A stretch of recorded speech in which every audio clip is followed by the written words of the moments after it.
बढ़ पा रहे तो हम गाड़ी को अपने वहीं रोक सकते हैं।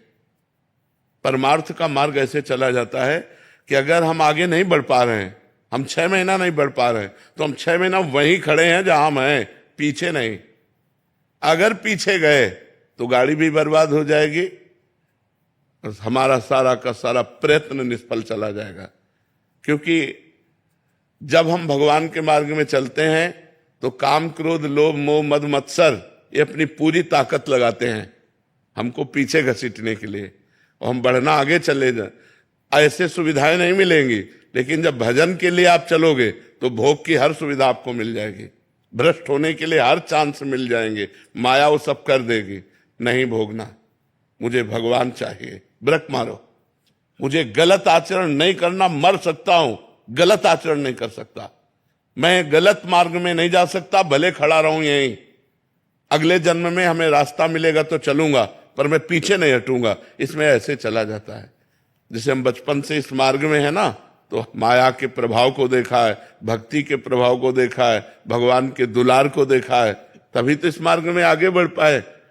तो ये क्या होता है कि हम लोग थोड़ा भय उपस्थित हुआ तो हे भगवान, और जहां भय गया तो हम भोगों में लग जाते हैं। यही हमारी गलती है। अगर हम 10 माला जप करने लगे हैं तो 9 नहीं होने देंगे, चाहे सुख आवे या दुख आवे, चाहे शरीर स्वस्थ रहे या अस्वस्थ रहे। अपनी नियमावली यदि हम दृढ़ रखेंगे तो भजन मार्ग में आगे बढ़ पाएंगे, नहीं बढ़ पाएंगे। भजन मार्ग में बहुत कठिनता है। इतना दृढ़ निश्चय करना कि मैं मृत्यु को स्वीकार कर सकता हूं, पर गलत आचरण स्वीकार नहीं कर सकता। मृत्यु आवे, मुझे मार जाए, वो स्वीकार है, लेकिन मैं गलत आचरण नहीं कर सकता, धर्म विरुद्ध नहीं चल सकता। ऐसा ब्रेक होनी चाहिए, और ऐसी ब्रेक नहीं है, ऐसी ब्रेक नहीं है। जहां फिसलन हुई उधर ही फिसलते चले जाते, तो फिर भजन कैसे होगा? भजन तो बहुत पवित्र वस्तु है। जब तक मन हमारा, इंद्रियां हमारी, विचार हमारे पवित्र नहीं होंगे, तब तक भजन कैसे हो सकता है? पापवंत कर सहज स्वभाव, भजन मूर्ते भाव न काओ। सबसे कठिन बात है संसार में मन को भगवान में लगाना, और ये नियमावली के द्वारा ही लग सकता है। जैसे जल को कहीं भी छोड़ो वो ढलान की तरफ नीचे ही जाएगा, अगर ऊपर चढ़ाना है तो यंत्र की जरूरत है, नहीं है? ऐसे ही मन को छोड़ो वो विषयों की तरफ जाएगा, अगर उसे परमात्मा में लगाना है तो मंत्र की जरूरत है। निरंतर मंत्राकार करो, नामाकार करो, राम राम राम, कृष्ण कृष्ण कृष्ण, राधा राधा राधा, तभी ये जाकर भगवान में लगता है, ऐसे नहीं लगता।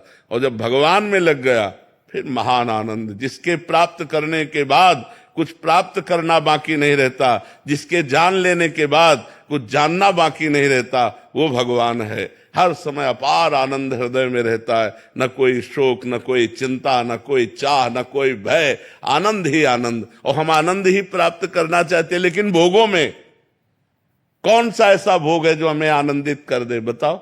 आप लोग तो गृहस्थ हो, हर भोग के बाद अशांति, तृष्णा, घृणा, यही चीजें हैं। इसमें नहीं, उसमें, उसमें नहीं, उसमें भागते घूम रहे कभी हमें तृप्ति नहीं हुई। तृप्ति तब होगी जब भगवान के चरणों का चिंतन करेंगे, सत्य से चलेंगे, परोपकार करेंगे, परहित करेंगे, तो हमारा हृदय आनंदित हो जाएगा। प्रणव कुमार गौतम जी। राधे राधे प्रभु। राधे राधे महाराज जी। महाराज जी, दास पहले महाराज जी कह रहे हैं कि विदेशी फिल्मों में काम करते तो जीवन शैली में पश्चात सभ्यता की गहरी छाप थी। कई प्रश्न थे जिनका उत्तर ना मिलने के कारण अध्यात्म की तरफ कभी झुकाव ही नहीं हुआ। 1.5 साल पहले ही शरीर के पिताजी और माताजी पूरे हुए, मन में कई प्रश्न थे। इस शरीर के छोटे भाई जो रोज आपकी रील देखते थे, दास के कान में शब्द पड़े, पर मैंने तार्किक बुद्धि से आप में त्रुटि खोजने के लिए आपकी रील देखना शुरू की। काफी दिन जब त्रुटि नहीं खोज पाया तो सरेंडर हो गया महाराज जी। अब मतलब भगवान के मार्ग पे आगे चलना चाहता हूँ महाराज जी। कि जो इनसे पाप हुए, जो इन्होंने आपके प्रति ऐसा हो किया, उसके लिए क्षमा प्रार्थना। ना, कोई क्षमा नहीं हो। तो जिज्ञासु जब कोई जिज्ञासा करना चाहता है तो निगेटिव या पॉजिटिव दो ही उसके पॉइंट होते हैं। लेकिन अमृत को निगेटिव भाव से पियो या पॉजिटिव भाव से, वो क्या करेगा? अमर ही तो कर देगा। तो आपने अमृत में खोज करनी शुरू की तो आप अमर तो हो ही जाओगे, आपका मंगल तो हो ही जाएगा, वो अपराध नहीं माना जाता। मान लो हमारी बुद्धि है कि संशय करके परीक्षा लेकर के, तो उत्तम बात है। ऐसी बुद्धि धोखा नहीं खाती। हम अंधविश्वास से नहीं जुड़े, हम अपनी बुद्धि के द्वारा, विवेक के द्वारा परीक्षण करके, हम जिससे मिल रहे हैं, हम जिससे बात कर रहे हैं, जो हमारी बुद्धि में वो पास हो रहा है तो मुझसे मिल रहे हैं, ये बहुत अच्छी बात है। हम इस बात का विरोध नहीं करते, करना चाहिए न, इससे धोखा नहीं मिलेगा। खूब सत्संग करे, खूब बात सुने, खूब उसका परीक्षण करे, तब उससे मित्रता करे, तो आगे उन्नति को प्राप्त होता है। बहुत ग्लानि होती थी। नहीं, हाँ, कोई बात नहीं है, ये अच्छी बात है। अब आगे बढ़िए, नाम जप कीजिए और सत्संग सुनिए और सत्मार्ग को ग्रहण कीजिए, और पीछे की गलतियां जो हो चुकी हैं उनको दोहराइएगा नहीं, बस इसी से मंगल हो जाएगा। हर आदमी से गलती होती है, हम गलती के पुतले ही हैं, हम गलती के पुतले, कहीं भी कोई भी गलती हो सकती है हमसे, पर हम सुधार करें, विवेक के द्वारा सुधार करें। अगर हम गलतियों में फंसे रहे तो फिर मनुष्य जीवन का मतलब क्या हुआ? हमसे गलती हो सकती है, दौड़ने वाला ही गिरता है, चलने वाला ही फिसलता है, गिरा हुआ क्या गिरेगा? तो इसलिए हमें चाहिए कि हम चलें, जो हमसे गलतियां हुई उनका त्याग करें, उत्साह पूर्वक आगे बढ़े। उषा जी फरीदाबाद से। राधे राधे राधे महाराज जी। महाराज जी, जगत नश्वर है लेकिन कर्म प्रधान है, तो कई बार हमारे सामने एक से अधिक विकल्प होते हैं। प्रभु से प्रार्थना करते हैं जो आपकी मर्जी हो वो कीजिएगा, बट हमें कैसे पता लगे कि प्रभु की आवाज तस्मात् शास्त्रम प्रमाणम ते कार्य अकार्यो व्यवस्थितो। भगवान ने गीता जी में कहा है कि शास्त्र के अनुसार ही हमारा संकल्प विकल्प होना चाहिए।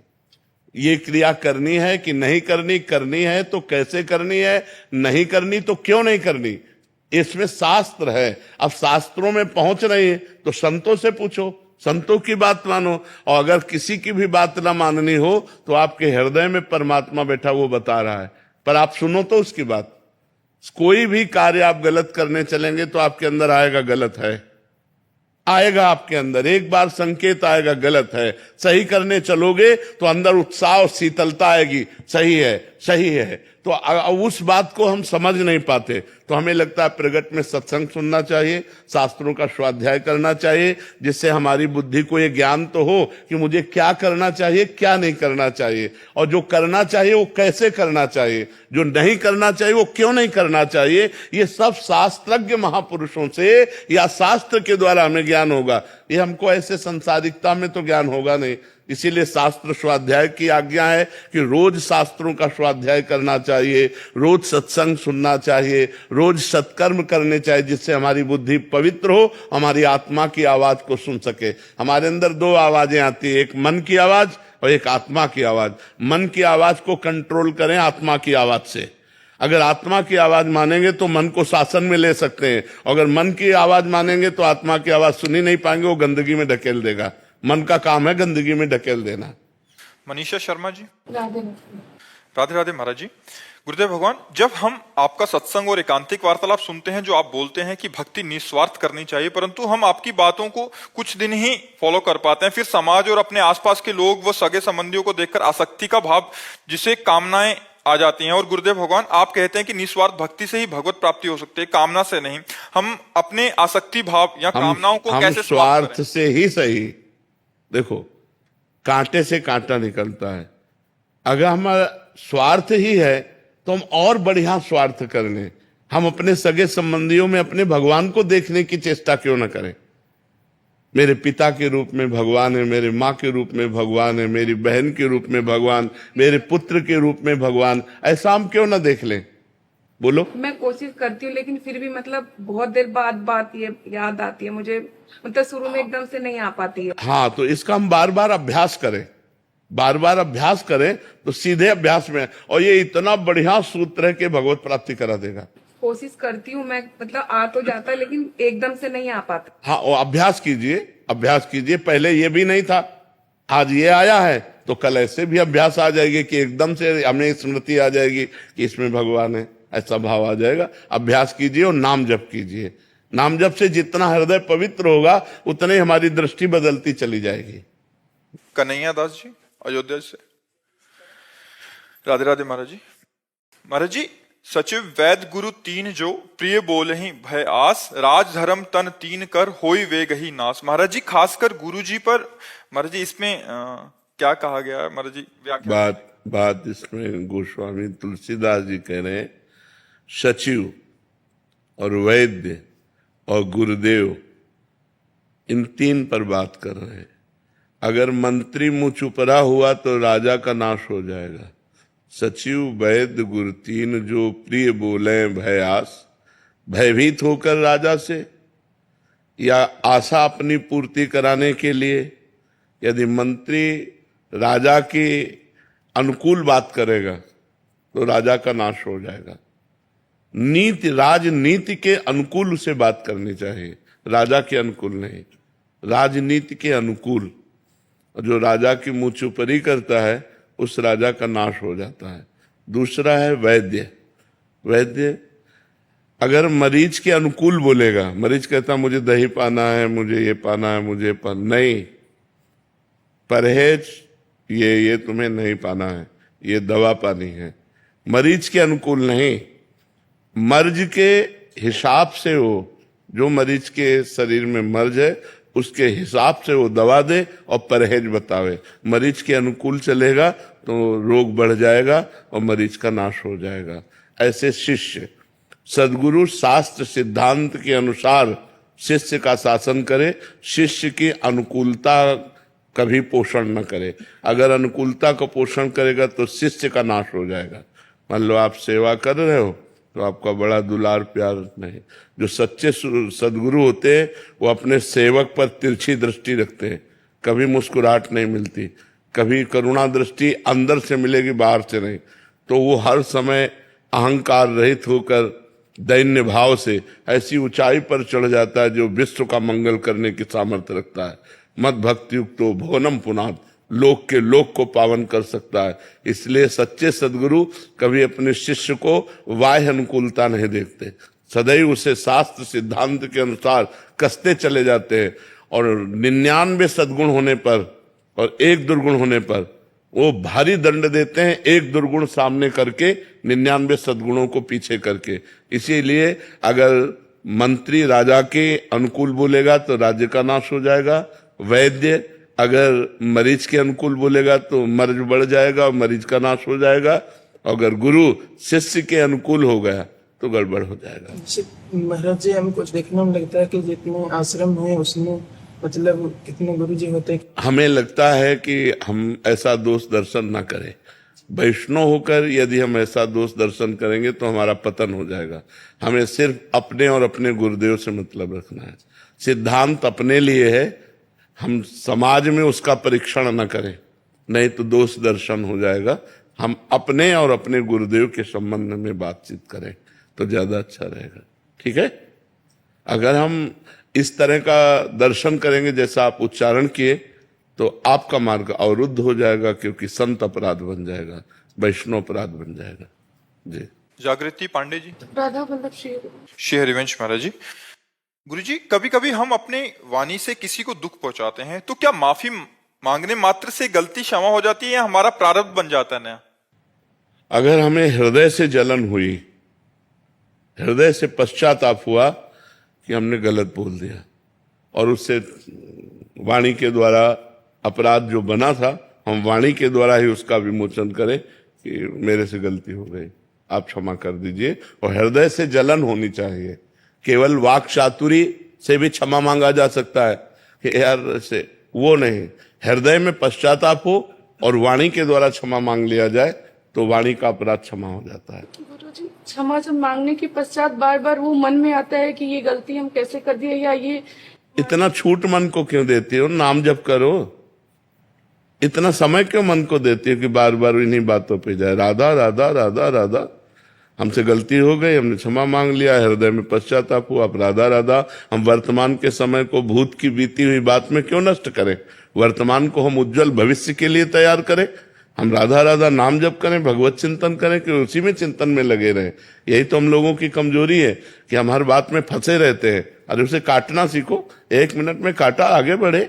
गलती होना या अच्छाई होना हमसे हो सकता है, हम मनुष्य शरीर है, हमसे भयानक गलती हो सकती, शरीर की भी गलती हो सकती, वाणी की भी गलती हो सकती, मन से भी गलती हो सकती है। हम उस गलती को सुधार करें, आगे बढ़े। या थोड़ी कि हम उसी गलती के विषय में पहले तो गलती की, फिर गलती के विषय की क्षमा मांगी और फिर वर्तमान में उसका चिंतन करके हम और समय नष्ट करें, ये सब नहीं।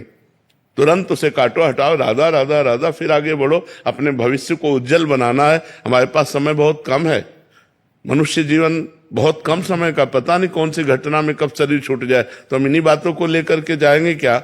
हमें राधा राधा नाम जमा करना है, परोपकार करना है, तीर्थयाटन करना है, पवित्र आचरण करने हैं, जिनके द्वारा हम अपने पापों का नाश करके भगवान की कृपा प्राप्त कर सकें। प्रतीक नाथ तिवारी जी। राधा कृष्ण। श्री हरिवंश महाराज जी। महाराज जी, क्या हम एक ही जीवन में मुक्ति और भगवत प्राप्ति कर सकते हैं? क्या ये केवल और केवल नाम जप के द्वारा ही संभव है? क्या इसमें हमारा उसमें रुचि नहीं होती। जैसे हम भगवत साक्षात्कार करना चाहते हैं, रूप का दर्शन, तो उसमें धर्म न अर्थ न काम रुचि, गति न चहो निर्वाण, उनमें 4 पुरुषार्थों में रुचि नहीं रहती। जो भगवान का प्रेमी भक्त होता है, न वो अर्थ चाहता है, न धर्म चाहता है, न काम चाहता है, न मोक्ष चाहता है। तो हमें मोक्ष भी मिल जाए, हमें भगवत साक्षात्कार भी हो जाए, वो रुचि नहीं रहती। अगर वो मोक्ष कामी तो भगवत दर्शन की उसमें रुचि नहीं होती।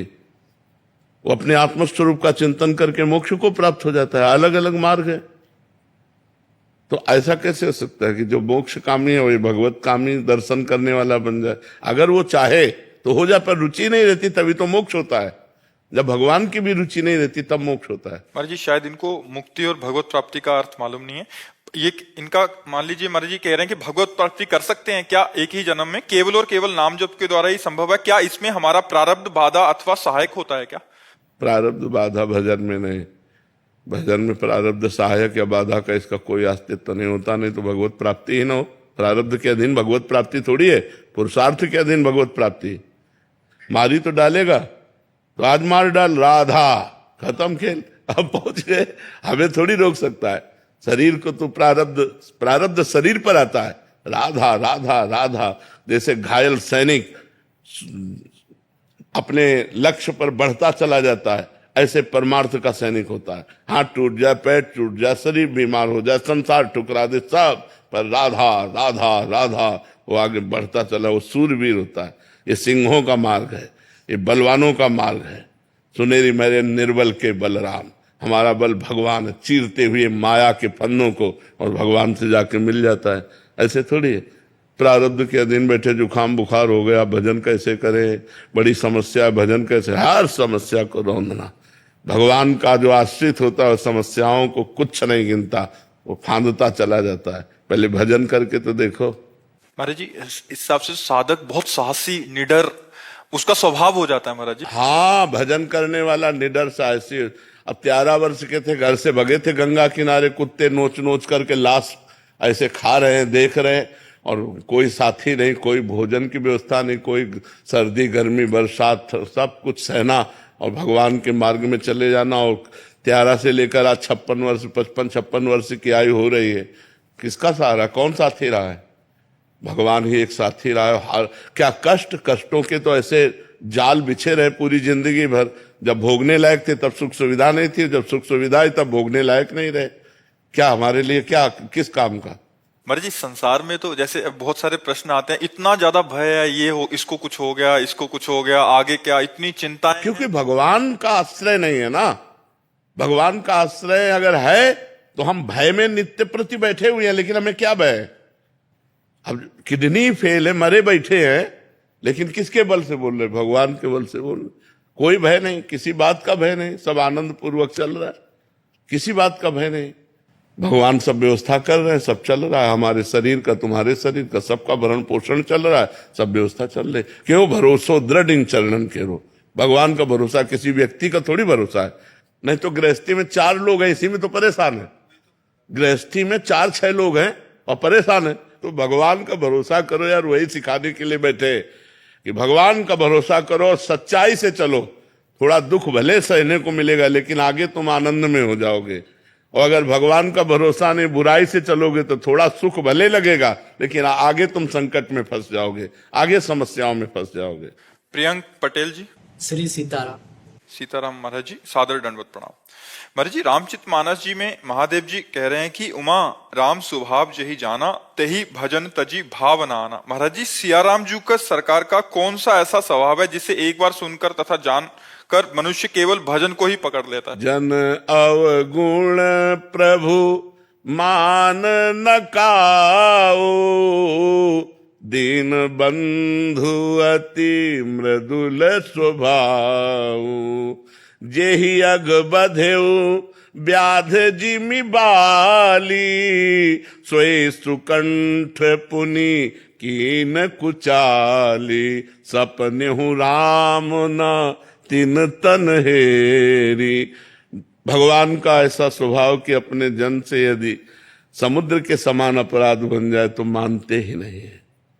जिस अपराध के कारण बाली को भगवान ने व्याध की तरह मारा, वही अपराध सुग्रीव करते हैं, वही विभीषण करते हैं। भगवान ने स्वप्न में भी उधर नहीं देखा। अपने शरणागत को भगवान जो प्यार करते हैं, अगर ये जान गया जीव तो भजन छोड़कर और कुछ अच्छा नहीं लगता। भगवान करुणा समुद्र है, कृपा समुद्र है। एक बार जिसे स्वीकार कर लिया वो हजारों अपराध कर डाले तो भगवान मानते ही नहीं कि उससे अपराध हुआ है। जन अवगुण प्रभु मानन। और सबसे खास बात है, ये हृदय की शरणागति होनी चाहिए। हृदय से भगवान को अपना मानना चाहिए। तो राहत ना चित प्रभु चूक किए की, करत सुरत सबार हिए की। अगर हृदय से हम शरणागत हैं तो हमारी सैकड़ों अपराधों को, सैकड़ों चूकों को भगवान मानते नहीं, क्षमा कर देते हैं। ऐसे क्षमाशील, ऐसे दीन बंधु, ऐसे अपने जनों की रक्षा करने वाले, करो सदा तिनके रखवारी, जिम बालक राखे महतारी। ऐसे प्रभु का जो स्वभाव जान गया, उसे भजन छोड़कर और कुछ अच्छा नहीं लगता है जी। सतीश शर्मा जी। श्री हरिवंश महाराज जी। महाराज जी, वैसे तो संपूर्ण रामायण जी, रामचरितमानस एक संपूर्ण आनंददायक अमृत सरोवर है। महाराज जी, इसमें आप कह रहे हैं कि आपको राम भरत मिलाप और लंका दहन के पश्चात जो राम जी और हनुमान जी का संवाद या मिलन हुआ, महाराज जी इनको बहुत अति प्रिय लगता है। तो महाराज जी कह रहे हैं कि प्रेम लक्षणा भक्ति में ऐसा ही होता है। महाराज जी, भगवान भक्त के हाथों असहाय होते नजर आते हैं। मतलब भक्तों और भगवान का पूरा वर्णन किया है कि भगवान का एक नाम है भक्ताधीन मनः पूज्यो। गोपाल शास्त्र नाम में भगवान का नाम, भक्त के अधीन हो जाना। एक पद में किसी महान भक्त ने गाया, मैं हूं भक्तन को निज दास, भगत मेरे मुकुट मणि, पग चापू और सेज बिछाऊं, नौकर बनू हजाम, हाकू बैल बनो गढ़वारो, बिना तनख्वाह रथवान, यही तो मेरे मन में ठणी, भगत मेरे मुकुटमणि। अपनो परण विसार, भगत को पूरो परण निभाऊं, जाचू जाचू कहे तो बेचे से बिक जाऊं। भगवान इतना अधीर हो जाते हैं कि पूछो मत।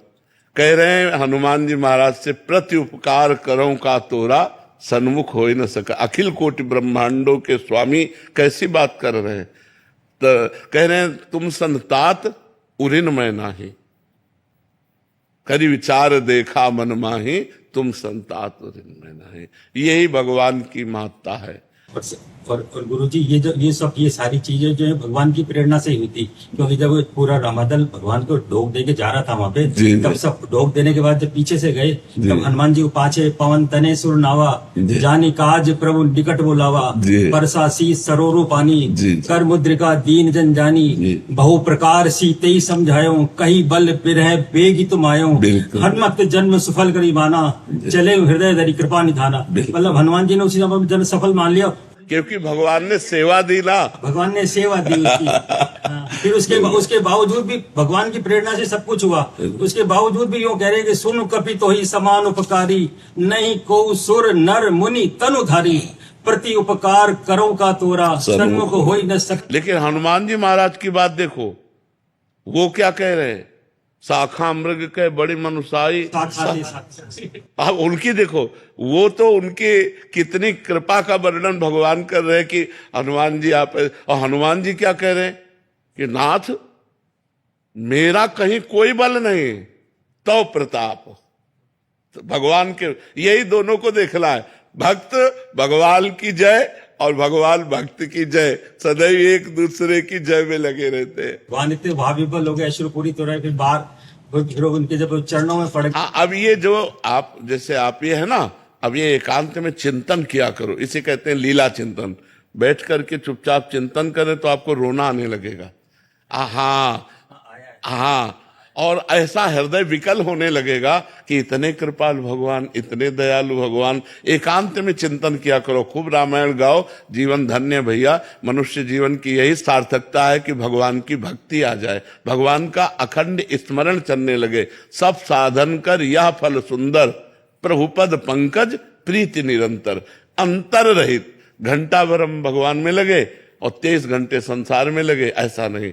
प्रभुपद पंकज प्रीति निरंतर, निरंतर कभी नाम चल रहा है, कभी चौपाई चल रही है, कभी लीला चिंतन कर रहे हैं, कभी ठाकुर सेवा कर रहे हैं, कभी समाज सेवा में है तो उनको भगवान का सिय राम में सब जग जानी, करो प्रणाम जो रिजुक पानी। हेतराम जी आगरा से। राधे राधे महाराज जी। महाराज जी, हमारे राह में चलते हुए अगर कोई इंसान किसी प्रकार की मदद मांगता है, हमें नहीं पता कि वो कौन है, तो क्या हमें उसकी मदद करनी चाहिए? जानकारी करके, जानकारी करके। जिनको वास्तविक मदद की आवश्यकता है उनको तो हम मदद करें, लेकिन जो फ्रॉड मदद की आवश्यकता प्रस्तुत करते हैं और वो फिर शराब पीते हैं, गंदे आचरण करते हैं, तो हमें लगता है हमें थोड़ा सावधान रहना चाहिए। जहां अत्यंत आवश्यकता है, कोई बीमार है, कोई भूखा है, किसी के वस्त्र नहीं है, हमें सहयोग की आवश्यकता है, वहां बिना विचारे कर देना चाहिए। लेकिन जहां अर्थ देने की बात आवे वहां विचार करना चाहिए, क्योंकि अर्थ अगर कुपात्र को दिया गया तो उसका परिणाम हमको भी भोगना पड़ेगा। तो अर्थ बहुत समझ बूझ करके दे कि हमारे अर्थ का प्रयोग सही ढंग से होगा कि नहीं होगा।